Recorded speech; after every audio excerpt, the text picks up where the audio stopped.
Nós estamos numa série com o tema uns aos outros. Então vamos abrir alguns textos, ok? Vamos começar por João, capítulo 1. João 1, verso de número 1. João 1, verso de número 1. Essa expressão usada com frequência no Novo Testamento, né? Uns aos outros, ela é muito importante, porque ela fala de uma dinâmica do Evangelho, ok?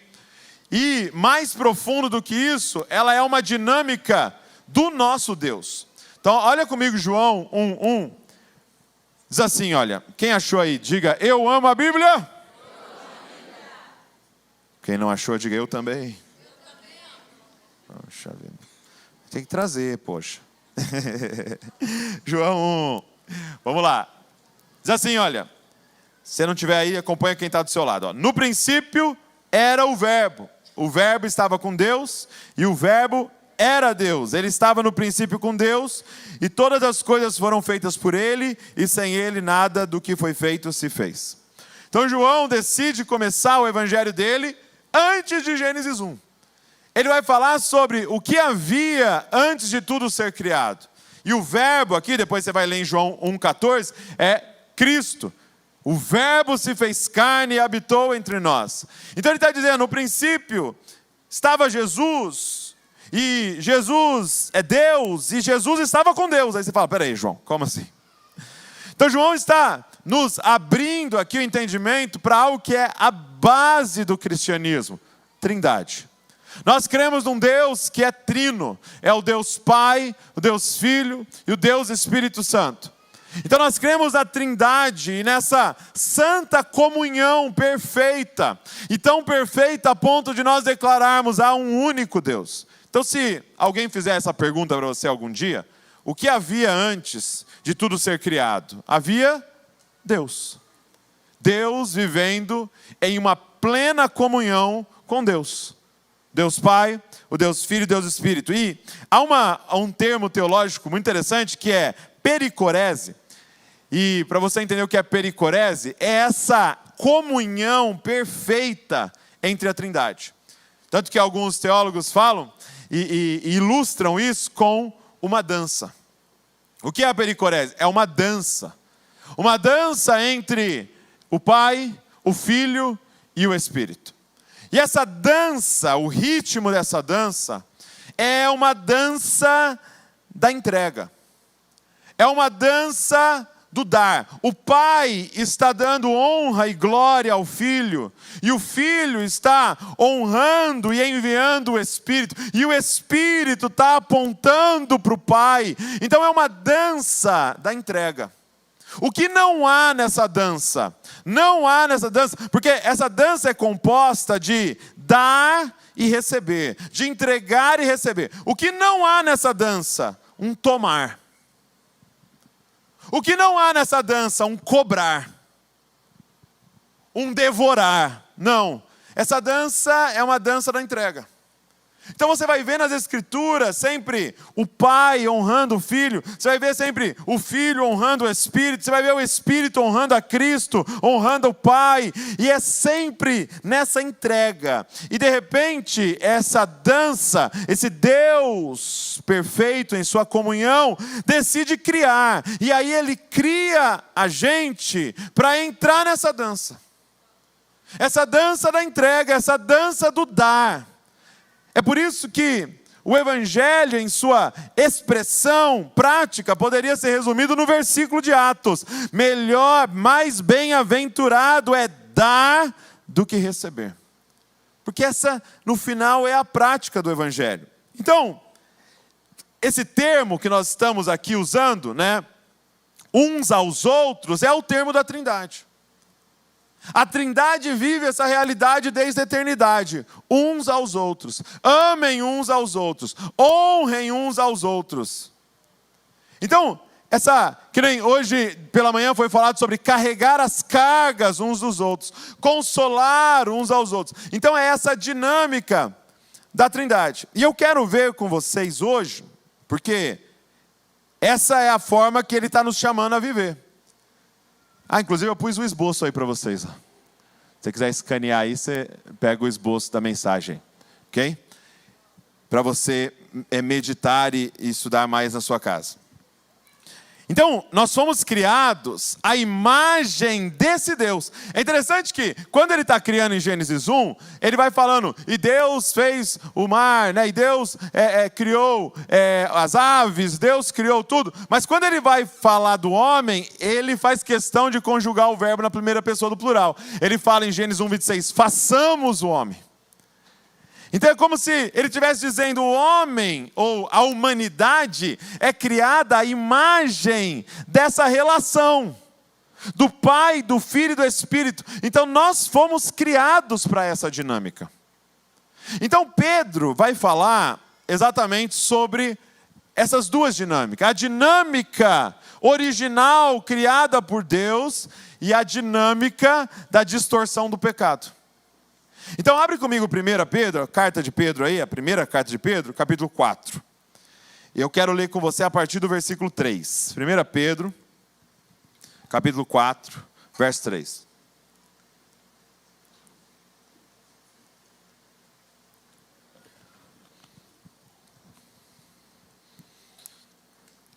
Olha para quem está do seu lado e fala assim, você foi criado para entregar.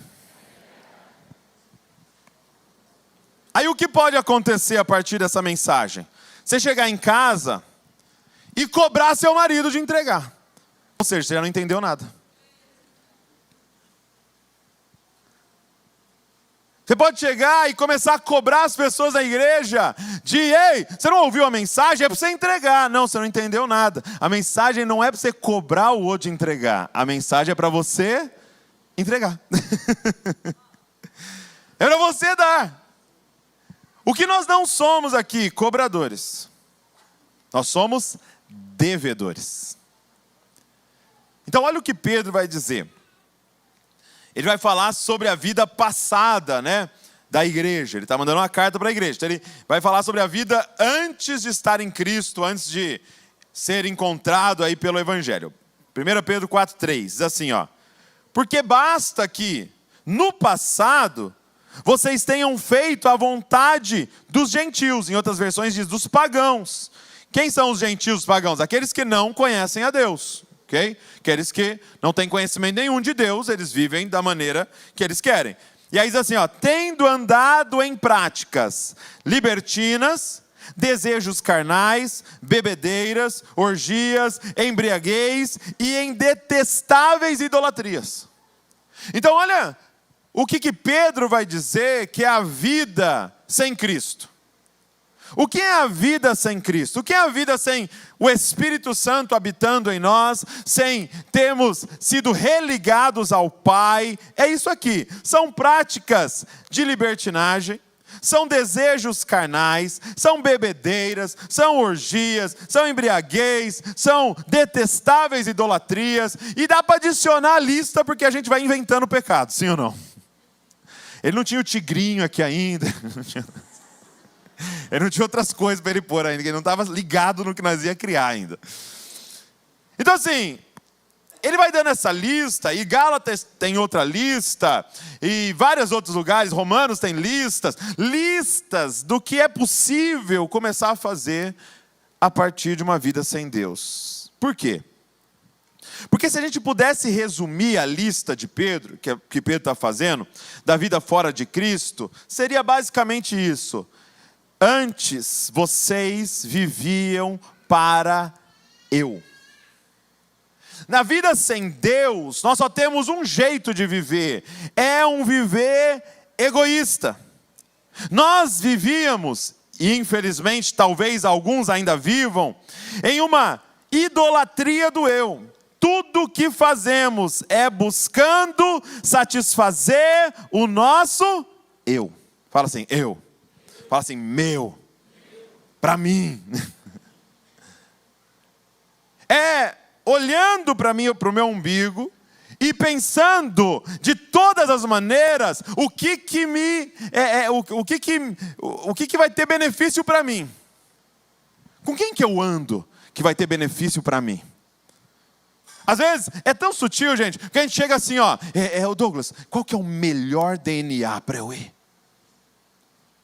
É tão sutil que qual é a melhor reunião? Quem é que prega melhor? Qual que é o melhor? Tudo a gente quer o melhor, porque em todo tempo nós estamos pensando, como é que eu saio beneficiado disso? Quem está entendendo, gente? Todos os nossos aconselhamentos, que alguém chega falando, eu estou chateado. Você está chateado por quê? Porque deu alguma coisa errada para... Nunca eu não consegui servir, estou chateado. Estou chateado, eu fui dar oferta e o QR Code não funcionou, estou triste. Não tem. Não tem essa chateação. Fica tentando atrapalhar a minha pregação aqui, gente. É sempre eu. E é interessante que Pedro vai falar, ele vai terminar assim a lista com algo que na verdade resume toda a lista, que ele diz assim, detestáveis idolatria. Idolatria, gente, é basicamente você ter um ídolo, você colocar sua confiança em um ídolo, em um Deus com letra maiúscula. Agora, o que você precisa entender sobre idolatria, e a gente fala com frequência disso aqui, é que ninguém ama um ídolo. Ninguém é devoto de um ídolo, não, apesar de dizermos que somos. Não, ninguém é devoto de um ídolo. Nós somos amantes e devotos de nós mesmos. O ídolo é o que a gente usa para conseguir o que a gente quer. Então na época aqui bíblica, tinha lá a deusa da fertilidade. Aí eu estou lá, adorando, ajoelhando, sacrificando. Por quê? Porque eu amo a deusa da fertilidade? Não, é porque eu quero fertilidade. Então no final eu amo quem? Eu mesmo. Ah não, agora nós temos o Deus casamenteiro. E aí eu estou lá sacrificando pelo Deus casamenteiro e pedindo para o Deus. Mas por quê? Porque eu entreguei minha vida ao Deus casamenteiro. Não. É porque eu quero o quê? Casar. Né? Casar. Então no final, a minha idolatria é de quem? De eu. E gente, nós nascemos no pecado. Então a verdade é que nós já nascemos. O bebê já é pecador, gente. Você fica falando guti-guti, hein? Ele é pecador. Você já parou para pensar qual é o ídolo do bebê? A mãe. Você acha que o bebê te ama, mãe? Desculpa falar isso. Seus hormônios estão todos afetados nesse momento. Ele ama o peito. Ele ama os benefícios. Se aparecer outro com peito, ele troca. Se você tiver sem. Por quê? Porque ele só pensa no quê? Ele pensa assim, ai, tá de madrugada, meus pais devem estar super cansados. Vou esperar mais um pouco, antes de chorar. Não! É meu. Gente, a criança, ela já sabe pegar um brinquedo e falar, é meu. É eu, sai. Uma vez eu vi o Paul Washer dizendo, falou, tem uma criança no seu colo de 1 ano, 2 anos, e ela está tentando pegar o seu relógio. E você fala, não pega. Ele diz o seguinte, se essa criança tivesse a força de um homem de 20 anos, ele mataria você, pegaria o seu relógio e sairia andando por cima do seu corpo. Porque ele não está nem aí. O lance é que ele não tem força para fazer. E aí a gente aprende que não deve matar. Que não deve roubar. Por quê? Por que, gente, você não rouba, não mata? Pra você não ir preso.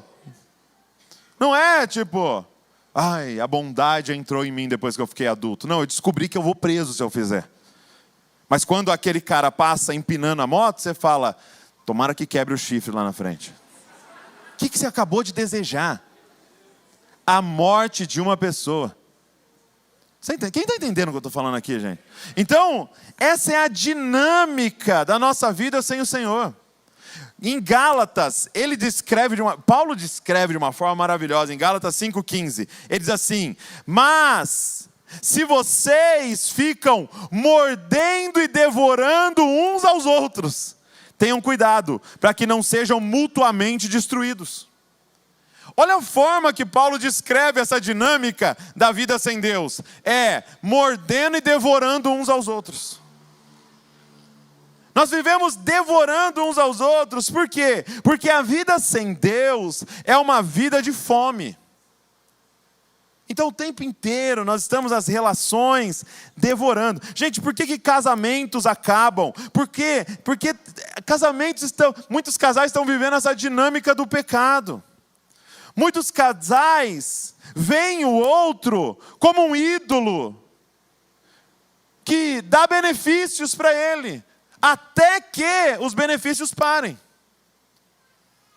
Ao invés de olhar ao outro como a missão de Deus para mim, eu vejo o outro como aquele que tem que satisfazer desejos do meu coração. E aí, se o outro não está fazendo, essa aliança começa a acabar, porque nunca foi baseada em amor, mas em benefícios. Aí começa a envelhecer, começa a aparecer rugas, o corpo é mudado por causa das gravidez, e aí ele começa a falar, nossa, parece que eu não amo. Ah, não ama, né, sem vergonha? É porque a palavra empenhada diante do altar não era baseada no amor de Deus, era baseada nos benefícios que você tinha. Quem está entendendo, gente? E as pessoas estão baseando suas relações nisso. Na igreja nós estamos baseando as nossas relações nisso. E aí então Pedro vai falar, ok, então deixa eu te falar qual é o padrão do evangelho para se viver. E aí na continuação, 1 Pedro 4, o verso 7. Vai um pouquinho para frente aí para você ler então. Essa nova dinâmica que nós estamos vivendo. E diz assim, olha, o fim de todas as coisas está próximo. Portanto, sejam criteriosos e sóbrios para poderem orar. Então, uma primeira coisa que ele está dizendo é sobre sobriedade. O que ele está dizendo? Gente, esteja acordado. Vocês foram tirados do império das trevas e transportados para o reino de Deus. Esteja acordado. Porque você está vivendo no automático. Você está vivendo de qualquer jeito. O Senhor está nos chamando a acordar a uma nova forma de viver a partir de Cristo. E aí ele diz assim, como é que é essa forma de viver? Verso 8. Acima de tudo, porém, tenham muito amor uns para com os outros, porque o amor cobre a multidão de pecados. Sejam mutuamente, a mesma expressão, tá? Uns aos outros, hospitaleiros, sem murmuração. Sirvam uns aos outros, cada um conforme o dom que recebeu, como encarregados de administrar bem a multiforme graça de Deus. Se alguém fala, fale de acordo com os oráculos de Deus. Se alguém serve, faça-o na força que Deus lhe dá, para que em todas as coisas Deus seja glorificado por meio de Jesus Cristo, a quem pertence a glória e o domínio para todos sempre. Amém. Então ele vai dar 3 exemplos dessa nova dinâmica de vida a partir do Evangelho. Primeira coisa que ele vai falar é o verso de número 8. Acima de tudo, porém, tenham muito amor uns para com os outros, porque o amor cobre a multidão de pecados. Então a primeira coisa é, amem uns aos outros. Amem uns aos outros. Amar, gente. O que é esse amor? Felizmente, a gente está sendo discipulado por músicas, seriados e filmes que nada nos ensinam sobre amor. Amor. Porque o que é amor? Não é só o friozinho na barriga que você tem. Não tem a ver e baseado em sentimentos, apesar de os sentimentos acompanharem o amor. Amor na Bíblia é uma aliança sacrificial um com o outro. É uma aliança de entrega. Quando Deus fala, eu te amo, Ele não fala, você dá borboletas no meu estômago. Não, Ele está dizendo, eu tenho uma aliança com você. Eu sou fiel a você. Eu empenhei minha palavra que estou com você. E mesmo no dia ruim, E mesmo no dia que você falha, eu estou com você. No amor, o outro não é um ídolo que me traz benefícios. No amor, o outro é um recipiente para eu derramar o que Deus colocou na minha vida. Então eu até trouxe aqui um exemplo aqui, por favor. Meu amigo Hélio. O que é o outro no amor? É isso aqui. O outro é o recipiente que o Senhor vai colocando no meu caminho para eu derramar. Não é para eu devorar. Não é para eu arrancar, não é para eu tomar, não é para eu cobrar. Não é para eu encontrar o outro e falar, cadê o que você me deve? E o Evangelho, meus amados, nos tira desse vitimismo que estão querendo colocar a gente. Te devem. Por causa da sua cor de pele, te devem. Por causa da região do Brasil que você nasceu, te devem. Por causa da sua origem, te devem. Por causa do seu sobrenome, te devem. Não, Ele morreu por você. Já era, você deve para todo mundo. Sim, aconteceram coisas. Sim, estamos envolvidos por injustiças. Mas Ele nos justificou. Quem está entendendo, gente? Então agora, quando eu encontro o outro, eu não estou encontrando alguém para devorar. Eu estou encontrando alguém para eu derramar. Porque agora essa é a dinâmica do Evangelho. Imagina, você casar com um balde.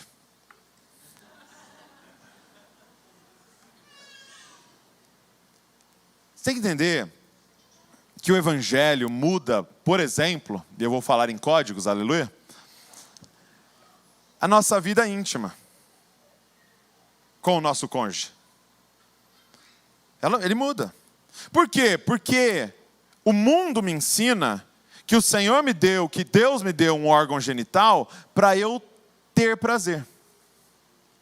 E aí o que eu saio pensando? Que eu preciso encontrar quem me dê muito prazer. Porque eu tenho isso aqui cheio de terminações nervosas, porque Ele me deu para eu ter prazer. Não, quando o Evangelho chega na nossa vida, a lógica é toda trocada. Ele me deu um órgão genital para dar prazer. Imagina, se um casal fosse para o seu momento íntimo, com essa mentalidade, qual é o meu objetivo? Dar prazer. Só que o outro está com a mesma mentalidade. Meu amigo, você chegou no céu. Porque agora é guerra de quem dá mais prazer. Só que as relações mais parecem um devorar um ao outro. E aí você se destrói mutuamente. Então, o que é o outro? O outro é esse recipiente do amor. E a pergunta é, como é que eu sei se eu amo o outro? E o versículo responde, ele diz assim, acima de tudo, porém, tenham muito amor uns para com os outros, porque o amor cobre a multidão de pecados. Quando é que eu sei se eu amo? É quando o outro erra contra mim. Porque é só quando o benefício não chega que a gente vai descobrir se é amor ou networking. Se é amor ou nós estamos usando o outro para o nosso benefício. É só quando ele erra. Então olha para quem está ao seu lado e fala, erra comigo.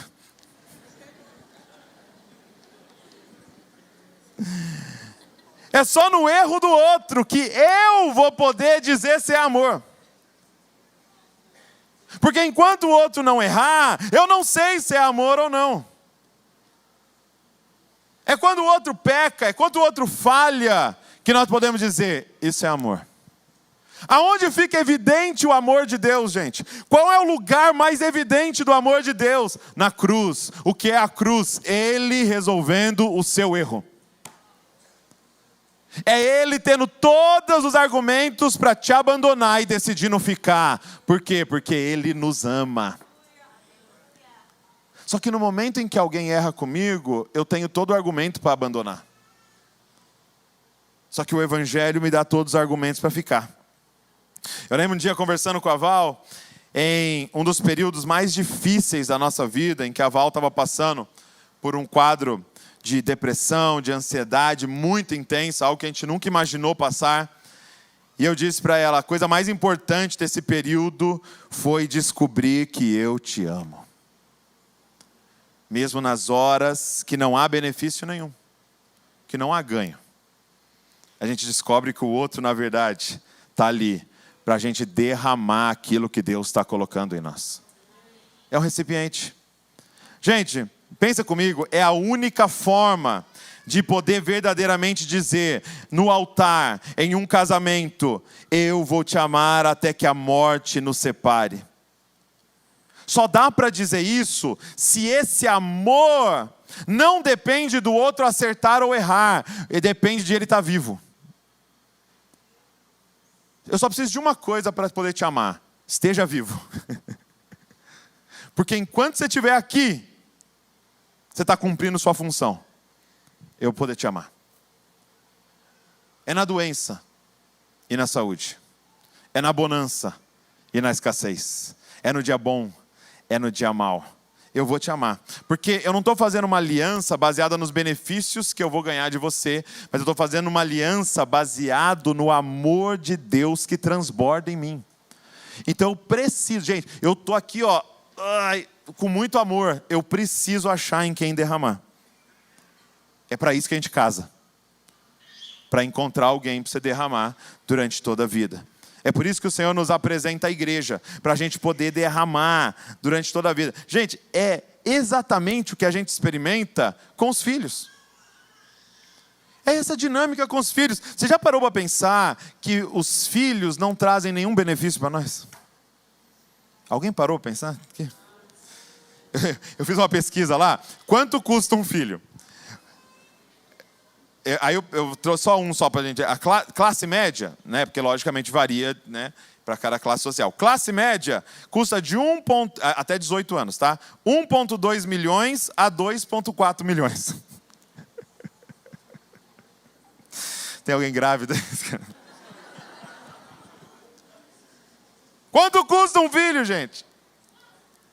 E aí ele não traz benefícios, ele vai atrapalhar o seu sono, e aí ele vai gastar o seu dinheiro, e aí ele vai pegar o seu tempo, ele vai diminuir o seu tempo de diversão e tal. Então ele é uma demanda, ele suga de você. E aí quando chega esses 18, 20 e poucos anos, ele vai embora e ainda quer festa para ir embora. Festa de despedida. Mais ou menos assim, imagina você ter um hotel, alguém se hospedar lá por 24 anos, não pagar nada e querer festa na hora de ir embora. Com todas as refeições inclusas. E a gente ama. Um dia eu parei para pensar, olhando para meus filhos, assim, eles estavam até menores, eu pensando assim, meu Deus, eles só me dão prejuízo. Por que eu amo tanto? Eu olhando assim, falando, por que eu amo tanto? Qual é o meu pagamento? E tem um pagamento. Qual é o pagamento? Eles existirem para a gente derramar amor. O pagamento é, fica vivo aqui. Fica vivo na minha frente para eu continuar dando, para eu continuar dando, para eu continuar derramando. Já está pago, você existir. Ah, quem está entendendo, gente? O quanto que Deus nos ama. Por que Ele nos criou? Ele só quer você. E aí Ele quer você tanto que Ele falou, não dá para ser 80 anos só. Você vai viver eternamente. Para eu poder olhar para você. E te amar. E te amar, te amar, te amar. Durante toda a eternidade. Isso é amor. Amar uns aos outros. Então, importante, filho, gente, marido, esposa, os nossos irmãos, não são fonte de amor. São recipientes de amor. Então é muito importante entender isso, que... Deixa eu fazer uma bagunça aqui, peraí. Imagina que isso aqui fosse uma mangueira. E a mangueira somos nós. Quando eu entro na relação com alguém, ele não vai me preencher. Quando eu entro na relação com alguém, eu tenho que estar preenchido em Deus. Para chegar na relação e derramar. O problema que você está devorando os outros é que você está indo para a relação com fome. É porque nós não estamos satisfeitos em Deus. Você não está ligado na torneira? Você não está recebendo o amor de Deus e sendo satisfeito por Ele? E aí quando eu chego na relação, eu quero tomar. A gente fica, mas Ele não disse que me ama, eu estou só triste. E você pode sim exortar o outro para aprender a falar eu te amo, mas você não precisa que ele te fale para você viver. Porque alguém com o braço aberto, com um cravo na mão e nos pés, já falou, eu te amo. Mas não reparou em mim.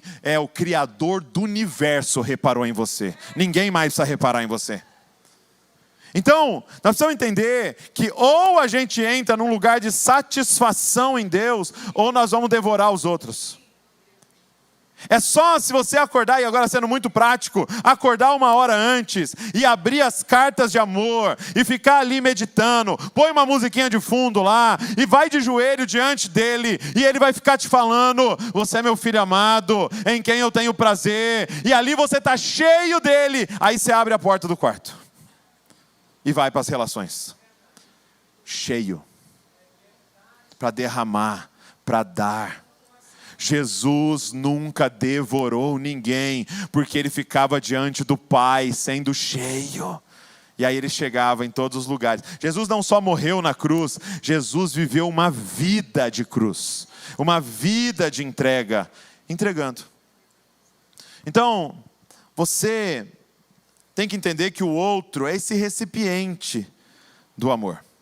E nós precisamos ser cheios de amor de Deus. Agora, é fato que muitas vezes Deus, para nos encher de amor, usa o outro. E é por isso que é importante nessa série a gente entender que amem uns aos outros. Então não é um chamado só para dar, é um chamado também para receber. Você está sendo amado? Você se coloca numa posição para ser amado? Você já aprendeu a ser amado? Porque tem gente que não sabe ser amado. Que você chega para ele e fala assim, nossa, como você está lindo. Ai, não fala isso. Meu Deus. Tem um presente para você? Não precisa de nada. Não, e aí daqui a pouco, depois no outro dia, ela aparece com um presente para você também. Pagou. Aí já não valeu nada. Então presta atenção. Uma das formas de Deus nos encher com seu amor é através do outro. E Ele usa pessoas para revelar o seu amor. Então entenda, nessa dinâmica de uns aos outros, você vai receber amor do outro. O que você não vai fazer? Cobrar amor do outro. Então o que nós não somos é cobradores, mas nós também somos recipientes. Nós também vamos receber. Nós também seremos amados. Nós também seremos honrados. Nós também vamos... Então é importante aprender essa dinâmica. Jesus diz assim, olha, ninguém vai entrar no reino de Deus se não for como uma criança. E pense em alguém que sabe ser amado. É criança. É que a gente vai crescendo e estraga. Mas criança... Alguém aqui já chegou no Natal, no aniversário das crianças, com um presente para uma criança, e a criança falou, não, tio, não, por favor, não se incomode. Não, essa Barbie, eu sei que é cara, não. Não precisa, eu vou pesquisar quanto é esse Hot Wheels, eu vou te dar alguma coisa igual. Alguém já experimentou isso? Não, a criança fala, ah. Aí a mãe tem que falar, fala obrigado. Obrigado. Porque criança sabe receber, ser amado. Ela foi criada para ser amada. Então, se você não aprender a ser amado, você nunca vai entrar na dinâmica do Evangelho. Você precisa aprender a ser amado. E nós somos ruins nisso. Porque a dinâmica do mundo é tudo meritocrata, é tudo trabalhe, salário, estude, nota. Então receber é algo estranho muitas vezes para nós. Mas é isso que o Evangelho faz com a gente.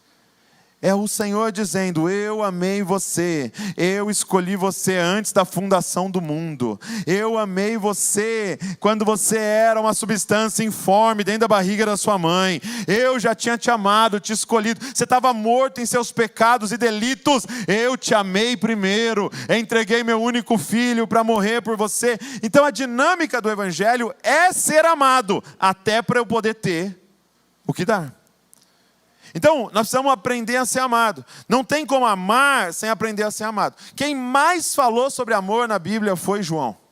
A carta dele é até repetitiva. Amem uns aos outros, amem uns aos outros. Aquele que diz amar a Deus, mas odeia o seu irmão, é um mentiroso, porque não tem como amar quem você não vê, e amar quem você não vê, e falar que você não ama quem você... Então assim, ele está falando de amor, amor, amor, amor.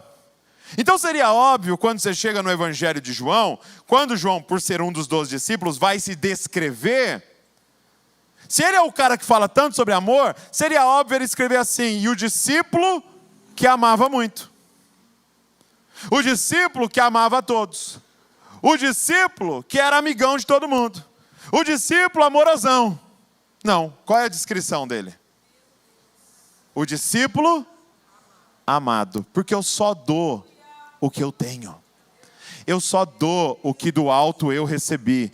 Ele percebia tanto amor de Deus que ele expressava tanto amor aos outros. Então, não tem como a gente entrar nessa dinâmica se a gente não aprender a ser amado. Eu queria te desafiar a sair daqui e ter essa descrição. Quem é você? Eu sou o amado. Eu sou o discípulo amado. Eu sou o favorito de Deus. Desculpa os outros, mas Ele me ama muito. Muito. Toda vez que eu vou diante dEle, Ele fala isso para mim. Eu sou, você pode dizer isso? Eu sou o discípulo amado. Então nós precisamos aprender a receber, uns aos outros. Amem uns aos outros. Essa é a dinâmica. Mas aí ele continua, verso 9... E aí eu quero ser bem prático aqui, ok? Que até são, como é que esse amor é expressado, né?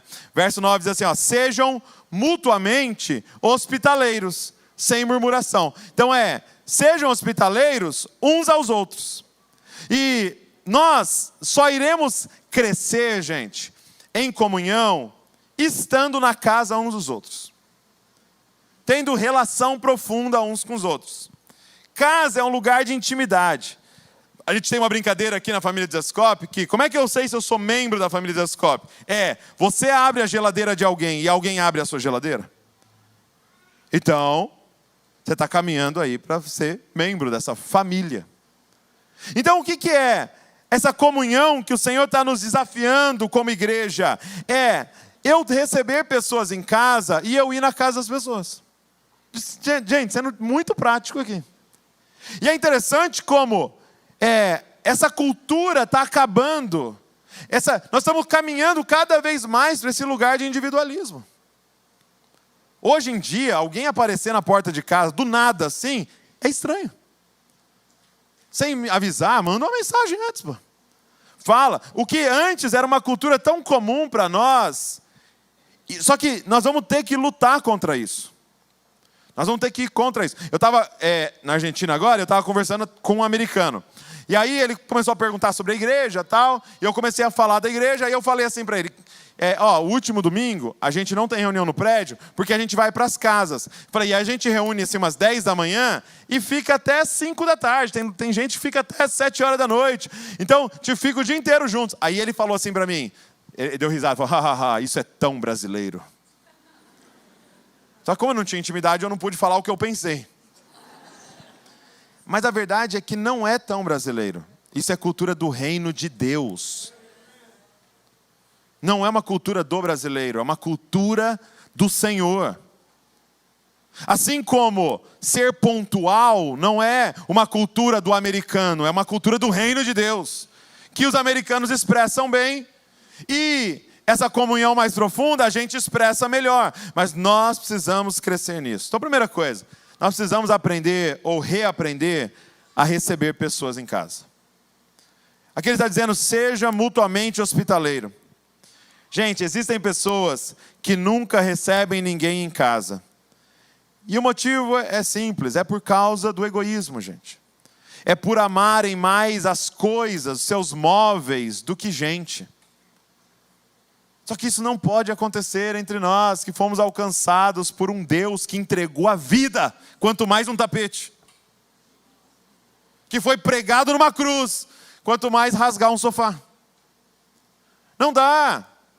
Nós precisamos receber pessoas em casa.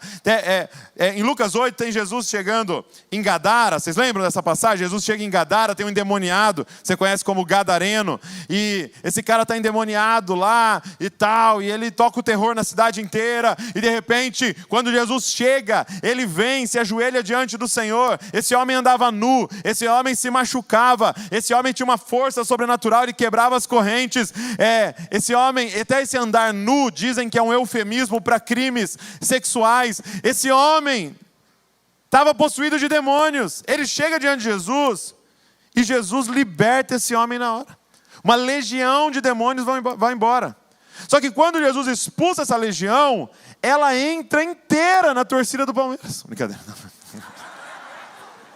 Ela entra numa manada de porcos. E os porcos vão e se matam. Pulam na ribanceira lá e caem na água e morrem. A cidade chega. E de repente a cidade olha e tem essas duas cenas. Presta atenção nisso, gente. Tem um homem completamente liberto. E tem a perda de um monte de porcos.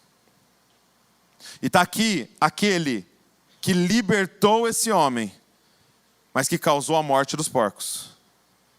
E eles têm uma decisão a tomar. E sabe o que eles fazem? Expulsam Jesus de lá. Porque eles estavam declarando, aqui, porcos são mais importantes do que gente. E apesar disso ser escandaloso para nós, muitas vezes a gente vive de tal forma que tapete é mais importante que gente. Que sofá é mais importante que gente. Que a nossa louça é mais importante que gente. Que a nossa parede, que vai ficar com os risquinhos, é mais importante que gente. Que o nosso carro é mais importante que gente. Então, se você tem um sofá em casa, sofisticado, caro, que não dá para você receber pessoas, deixa eu te dizer uma coisa, foi Satanás que te deu esse sofá. E eu profetizo que você vai ter um sofá bem baratinho, que você não tenha medo de receber pessoas. Se você tem um carro intacto, já há alguns anos você tem esse carro, ele não tem uma manchinha. É porque Satanás cuida desse carro seu aí. Porque o carro que foi entregue a Cristo tem umas manchinhas lá, porque você leva a criança lá e chupando sorvete. E tem uns farelos lá, e tem uns... A pergunta é a seguinte, gente. Será que o seu carro, as suas louças, o seu sofá vão chegar diante de Deus e dizer, trago em mim as marcas de Cristo Jesus? Ou será que ela vai chegar intacto? Porque você decidiu proteger no seu egoísmo. Eu gosto muito do exemplo que o Paulo Borges dá. Ele fala assim, que às vezes pessoas vêm e pedem para ele assim, pastor, comprei um carro novo, você não ora? Você não ora pelo meu carro novo? E aí o que é o imaginário da pessoa? Pastor, vai lá orar pelo meu carro e nunca mais meu carro quebra. Eu não vou precisar nem pôr gasolina. A gasolina brota sozinho. Entendeu? Vai ter anjos ao redor do meu carro blindando ele. Aí ele fala assim, o pastor Paulo falando que ele fala assim, seguinte, eu posso até orar. Mas eu preciso te avisar uma coisa desse negócio de consagrar Jesus. Porque é o seguinte, tudo que você entrega na mão de Jesus, ele tem um costume estranho. Ele levanta para o alto, agradece e reparte. Você quer consagrar o seu carro a Jesus? Você quer consagrar a sua casa a Jesus? Você está dizendo que sua família é de Jesus? Você está dizendo que as suas finanças é de Cristo? Porque ele vai levantar para o alto, ele vai agradecer, ele até multiplica, mas ele reparte. Então, ele está nos chamando a entregar nossas casas. E aí eu quero ser muito prático com você. Primeira coisa, gente, seja intencional. Faz uma agenda para receber pessoas. Nós estamos hoje num período de muita correria, de agendas apertadas. Se você deixar no automático, você não vai receber pessoas. Faz uma agenda. Toda semana eu vou receber alguém na minha casa. Eu vou receber um irmão na minha casa, vou marcar com um casal, com uma família, eu vou fazer um jantar, eu vou receber alguém, eu tenho que receber a minha família, não sei. Façam, gente, seja intencional. Segundo, não complique para receber as pessoas. Eu e a Val tínhamos esse costume. Toda vez que a gente ia receber alguém, nós tínhamos que dar um trato na casa inteira e fazer uma mesa com suplás e muitas coisas. Então, assim, toda vez que você pensava, vou receber alguém, você fala, nossa, mas dá muito trabalho receber alguém. Não complique para receber. É lógico, faça o seu melhor, sirva, honre as pessoas, mas seja vulnerável, deixe as pessoas chegar e tá meio bagunçado. Até para elas verem que você é bagunceiro, entendeu? Coisa importante, aí até aqui algumas coisas relacionadas ao DNA, né? A reunião nossa nas casas.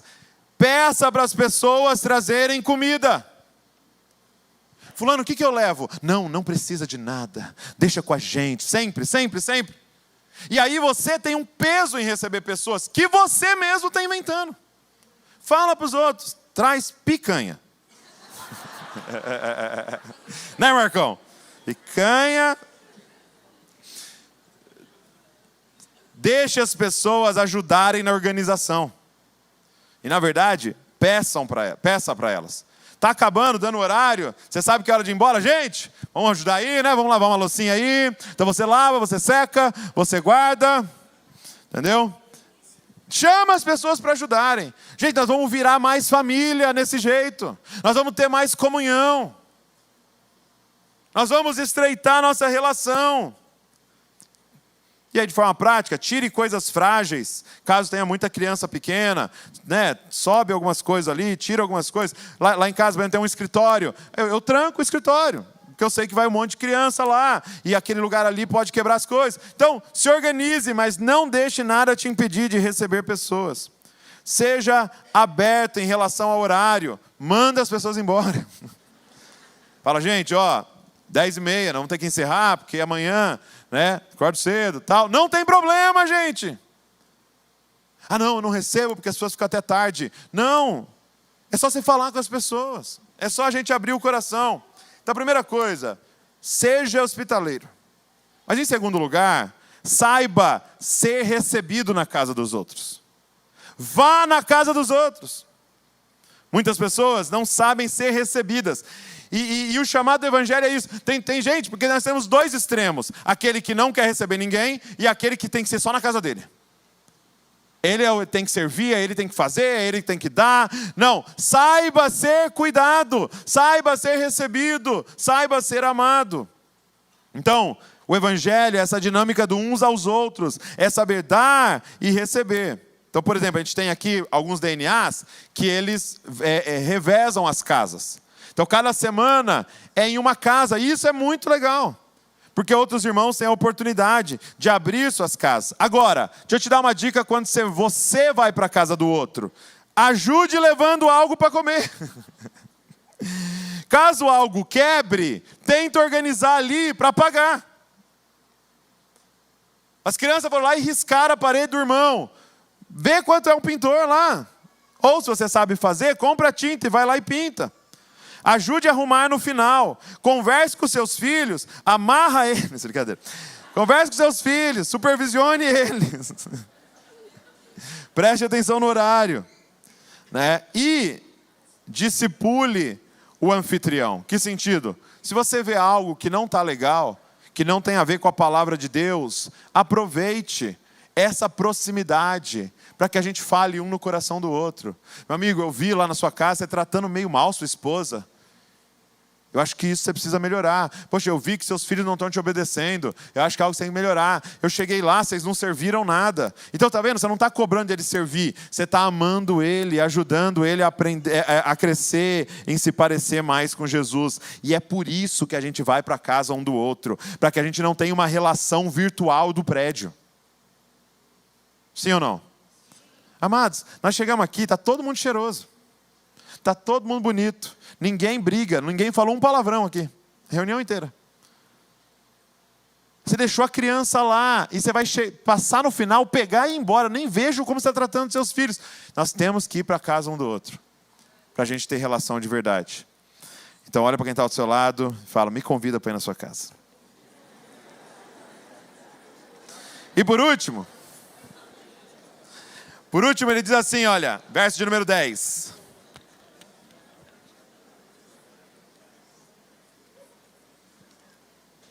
Fala para ele, leva a picanha.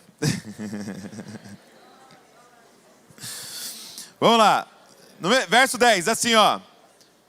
Sirvam uns aos outros, cada um conforme o dom que recebeu, como encarregado de administrar bem a multiforme graça de Deus.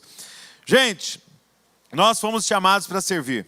Os dons que você recebeu de Deus é para o outro. Aquilo que o Senhor entregou para mim é para servir o outro. Esse é o motivo da gente estar vivo, servir. Meu pai tem uma frase que ele fala direto, é quem não vive para servir, não serve para viver. Você está vivo para servir. Você está vivo para servir. Eu falo toda hora para as crianças isso. Você foi criado para resolver algum problema no mundo. Você não foi criado para dar problema. Você foi criado para resolver um problema. Nós estamos aqui para servir. Dom, a palavra dom, a tradução dela é presente. Então, o que é um dom de Deus? É um presente de Deus. Então imagina você recebendo um presente de Deus, tá? Então chegou lá no correio, Mercado Livre, presente de Deus, sua vida. Aí você está todo animado. E qual que é o nosso ímpeto, no nosso egoísmo? É abrir o presente. Aí Deus fala, não abre. O presente que eu dei para você é para o outro. Aí você é obrigado a olhar na etiqueta. Para quem, Senhor? Esse dom que eu te dei é para o outro. E o seu está com alguém. Porque o outro foi feito para derramar na minha vida. E eu fui feito para derramar na sua vida. Então se, por exemplo, o Senhor, e até Ele vai falar aqui, se você fale os oráculos de Deus. Então se Deus me deu um dom de comunicação, para quem é esse dom? Para o outro. E hoje eu estou aqui prestando o meu serviço, amando vocês, servindo vocês. Eu fiquei lá estudando para vir aqui e servir o outro. E aí aqui mora a nossa tentação. Em Mateus 4, Jesus é levado ao deserto para ser tentado. E ele fica 40 dias jejuando, e ele está com fome. E aí o diabo aparece para tentá-lo. E olha a tentação. Transforme essas pedras em pães. Aí você fala, que tipo de tentação é essa? Se alguém chega para você e fala, amigo, eu preciso conversar. Estou sendo tentado. O que você imagina? Ele está querendo roubar, ele está querendo fazer uma coisa legal, está querendo matar alguém, está querendo ver uma mulher pelada. Ele está, né? Agora, Jesus está falando, estou sendo tentado. O quê? Transformar pedras em pães. Fala, que isso, amado? Só que essa é a tentação que nós sofremos todos os dias. Qual era a tentação de Jesus naquele momento, gente? Usar o dom dele para benefício próprio. Usar o dom dele para matar a fome dele. E aí era como se Jesus estivesse dizendo assim, calma, Satanás, eu vou estar num lugar deserto e eu vou fazer aparecer um monte de pão, mas não vai ser para a minha fome. Vai ser para a fome de uma multidão que vai estar diante de mim. Porque o meu dom é para o outro. O que Deus colocou na sua vida? E aí, ele está dizendo aqui que tem muitas coisas que a gente pode dar. Então, olha só o que, eu vou dar alguns exemplos aqui, que é servir. Dinheiro. Se o Senhor te abençoou com uma capacidade de produzir riquezas, Ele está te dando um presente que é para o outro. E você precisa encontrar as pessoas. E não é só ofertar na sua comunidade, é encontrar as pessoas que o Senhor quer que você dê.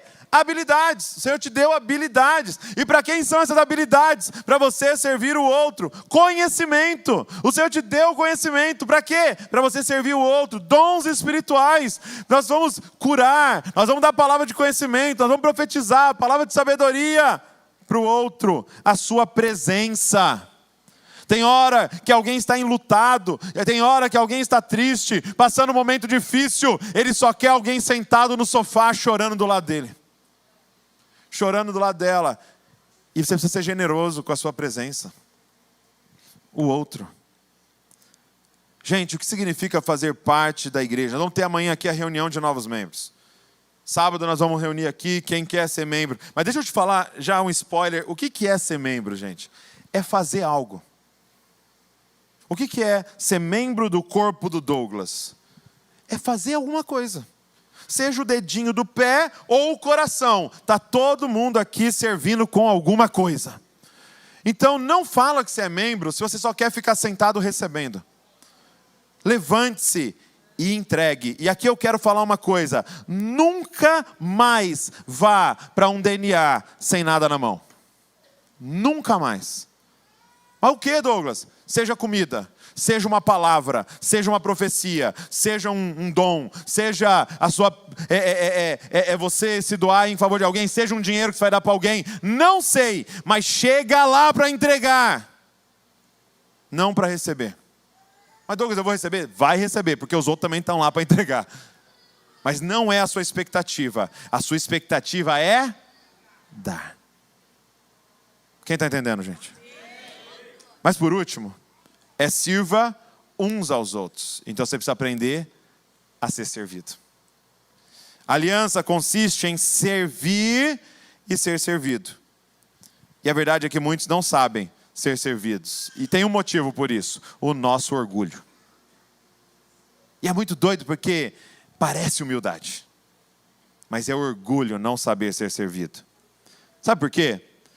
Porque quando o outro me serve, eu me torno devedor dele. Aquelas pessoas que só querem ela servir, tem uma razão por ali, atrás disso daí. Ela quer todo mundo na mão dela.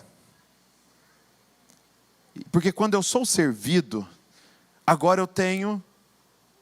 Você já parou para pensar? Na questão da gratidão, uma vez eu aprendi com o Davi Lago. Ele diz o seguinte, que gratidão em inglês é thank you, que vem da palavra think, que é pensar. Então o que é gratidão em inglês? É eu pensei no que você fez por mim e eu agradeço. Gratidão em espanhol é gracias. Então eu reconheço que o que você fez por mim foi graça. E eu agradeço. Mas como é que é gratidão em português? Obrigado. É eu dizendo, você me serviu e agora eu sou obrigado. Eu sou devedor. Essa é a dinâmica do Evangelho. É receber e dar, e receber e dar. Então você precisa aprender a ser servido e sim, se tornar devedor e ficar obrigado. Obrigado, obrigado, obrigado. E nós estamos obrigados um com o outro, porque nós temos uma aliança. Gente, deixa eu te falar uma frase do nosso orgulho. Eu não quero incomodar. Amado, você está sofrendo isso há 6 meses, por que você não me ligou? Não, é que eu não quero incomodar. Quebra esse orgulho. Você precisa dos outros. Incomode. Se sua família de origem não te ensinou isso, o Evangelho está te ensinando isso. Pode ligar na madrugada. Incomode. Porque um dia você vai ser incomodado. E nós vamos estar obrigados um com o outro. Em João 13, Jesus faz uma cena icônica, né? Deus, Criador de todas as coisas, sem a parte de cima da roupa, com uma bacia e uma toalha, lavando os pés. E aí ele vai lavando os pés, todo mundo constrangido, mas alguém falou, né? Pedro, sempre. Sempre ele. Não! Meu pé você não vai lavar. Achando que era o crentão. Que isso? O mestre me servindo, eu não vou deixar. Eu sou muito humilde. E aí Jesus olha no olho dele e fala assim: se eu não lavar o seu pé, você não tem parte comigo. O que está dizendo? A aliança consiste em ser servido. Sim, servir. Porque você vai sair daqui e lavar os pés uns dos outros. Mas se você não for servido por nós, você não tem parte com a gente. Porque o que é? Se você não apresentar suas sujeiras para nós, se você não apresentar sua vulnerabilidade para nós, se você não apresentar suas dificuldades para nós, se a gente não tiver uma relação aqui de pecadores dependentes de Deus e uns dos outros, nós não temos uma aliança. Então nós precisamos aprender a ser servido. Nós precisamos aprender a pedir ajuda. Não é cobrar, é pedir. Porque tem tanto dom no corpo de Cristo para ser entregue. Sirvam uns aos outros. Sirvam uns aos outros. É assim que nós vamos glorificar a Deus. Fica de pé no seu lugar. Deus hoje, Ele está nos convidando para entrar na dança da Trindade. E a partir do momento que a gente está nessa dança do dar e receber, Ele nos desafia a convidar outros para continuar entrando na dança da Trindade. Do dar e receber, para viver essa dinâmica que é contrária à dinâmica do mundo. Essa dinâmica que não tem agenda escondida. Por que Ele fez isso? Por que ela me chamou na casa dela? Aí tem coisa. Não tem coisa. Amado, não tem coisa. Porque assim, uma coisa dura de falar é: eu não preciso de você. Eu estou satisfeito em Cristo Jesus. Eu amo você. Se eu preciso de você, é para derramar o que Deus tem em mim. E se for você que Ele vai usar para derramar coisas em mim, que Ele te use. Mas a verdade é que eu preciso dEle, mesmo que seja através de você. Não há dependência emocional nossa um do outro. E é só assim que a gente está livre para entregar nossa vida um ao outro. Essa dinâmica maravilhosa do Evangelho. O Senhor está te convidando para essa dança. De estar satisfeito nele. E derramar sua vida para os outros. Amando, sendo hospitaleiro e servindo. Para que quando pessoas se aproximem de nós, elas possam experimentar da dinâmica do céu. No céu, amados, no reino de Deus, nós vamos viver isso eternamente. Mas Ele está nos convidando a já anunciar isso agora. No meio desse mundo caído, pessoas possam experimentar da dinâmica do reino de Deus na era presente. Que a sua vida seja uma profecia. Que a sua vida seja um anúncio do Evangelho. Feche seus olhos com a gente. Ah, Senhor, nós precisamos tanto de Ti, Senhor. Nós queremos Te pedir perdão por todo o egoísmo em nós, Pai, por todo o egocentrismo em nós. Nós queremos Te pedir perdão, Senhor, por devorar, por arrancar, por cobrar, Senhor. Nos perdoa, Senhor. Nos perdoa se nós temos qualquer relação utilitarista, Pai. Nos perdoa, Senhor. E nós queremos clamar a Ti, Espírito Santo, nos coloca na dinâmica do Evangelho, Senhor. Do uns aos outros, Senhor. Senhor, será que o Senhor pode nos encher de tal forma, Senhor, até transbordar, Senhor? Será que o Senhor pode encher essa igreja do Teu amor, Pai, de tal forma que nós não cobramos ninguém, Senhor, mas nós entregamos para quem o Senhor colocar diante de nós, Pai? Será que o Senhor pode derramar tanto amor em nós que a gente vai amar até inimigo, Senhor? Senhor, nos dá a capacidade de amar quem ninguém ama, Senhor. Nos dá a capacidade de ir aonde ninguém vai, Senhor. Nós queremos ser luz em meio às trevas, Pai. Então nos abre mão. Senhor, nós abrimos mão de benefícios, Senhor. Nós não estamos atrás de ser abençoados, Senhor. Nós já fomos abençoados em todas as coisas quando o Senhor entregou a sua vida naquela cruz, Pai, e nos deu o Teu Espírito Santo, Pai. Quando o Senhor nos adotou como filhos, Pai.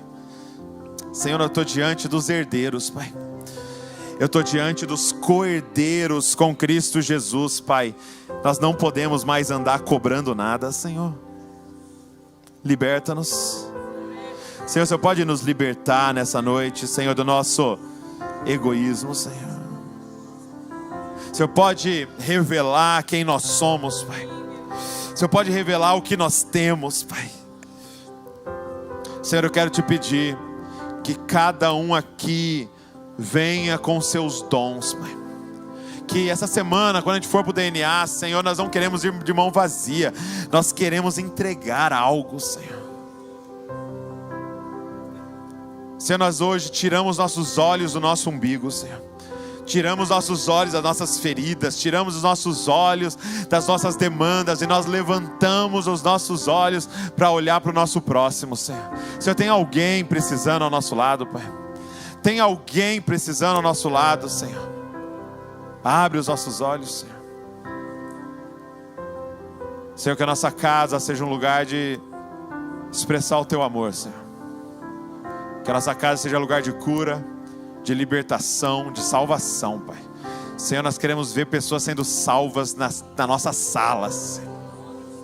Mesmo que a criança dele suje o nosso sofá, Senhor. Nós entregamos tudo a Ti, Senhor. Senhor, como o Senhor um dia entregou tudo a nós, nós entregamos tudo a Ti, Senhor. Usa-nos para a Tua glória, Senhor. No nome de Jesus. Amém. Amém e amém. Glória a Deus, glória a Deus. Pode aplaudir ao Senhor nesse lugar. Deus é bom.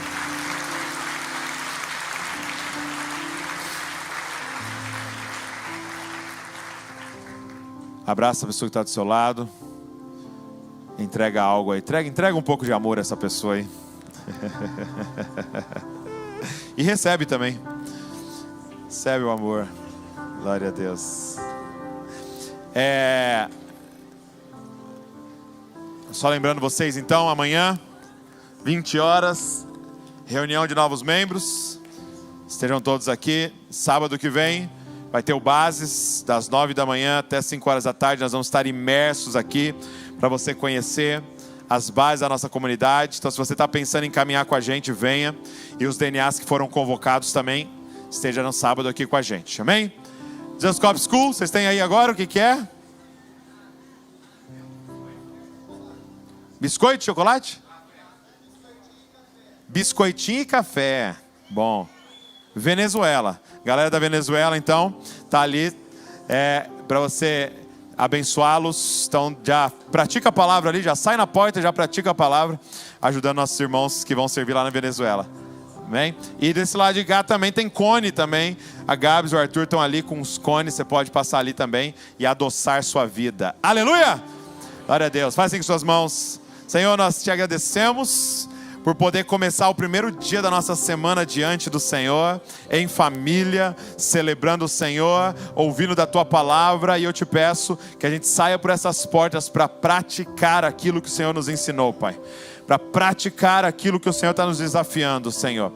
E que o grande amor do Pai, que a graça do nosso Senhor e Salvador Jesus Cristo, que a comunhão com o Espírito Santo esteja sobre todos. E eu quero terminar declarando Mateus 28, 18. Jesus diz assim: toda autoridade me foi dada no céu e na terra. Portanto, vão, façam discípulos de todas as nações, batizando eles em nome do Pai, do Filho e do Espírito Santo, e ensinando eles a guardar tudo o que vos tenho ordenado. E eis que estou com vocês todos os dias, até o fim dos tempos. Maranata, meus amigos, Deus abençoe.